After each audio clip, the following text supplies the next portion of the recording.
A campaign rally turned chaos. Former President Donald Trump injured in a shooting at a campaign rally in Pennsylvania. A bloodied and startled President Donald Trump is whisked off stage following an assassination attempt.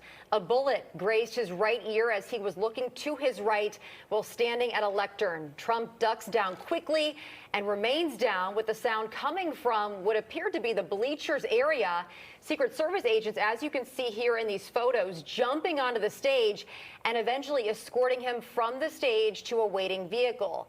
Trump then raising his fist in the air multiple times to indicate to this crowd of thousands of people that, yes, he was okay. Trump's assailant, currently unidentified, was shot and killed by the Secret Service. Trump was taken to a hospital for treatment, and shortly after, his campaign shared he is okay tonight. That is the good news. To get some perspective on what we have witnessed before our eyes is Mordecai, a political expert. And I'm a baby boomer. I remember when John F. Kennedy was shot, and then through the 60s and the attempts against Ronald Reagan and Gerald Ford. So it really makes you wonder about political violence in America. It's not just a recent phenomenon. After those early assassination attempts, the Secret Service really pulled a bubble over presidents. For example, President Kennedy was shot when he was in a motorcade. No more motorcades. Getting in and out of a car. That's when Gerald Ford got shot at. You can't see them. They put up a tent.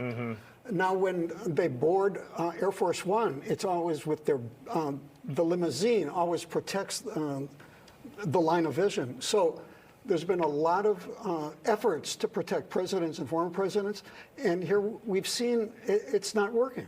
Yeah, and it's been years since something like this happened. I wanted to ask you about the impact that this could have on the campaign. As we heard earlier from Jason, President Biden has put out a notice to pull all of his campaign ads. There's always mudslinging in politics, Mordecai, you know that, but do you think that now the Biden campaign has to maybe tread more lightly in the wake of this news today? I think based on events, this might fade relatively quickly. In other words, there's so much going on and so many important events. But I think that this was a real bump for President Trump. We really saw his personality. His combativeness, right. his tough guy. Yeah. And I think that was the authentic Trump that we saw instantaneously. And I do want to talk about the fist pump he gave to the crowd. We'll talk about that in a few minutes here. We're running out of time. We're going to bring you back. But that was a moment that maybe played for the rest of our lifetime, what happened on stage with that fist pump he did to the crowd.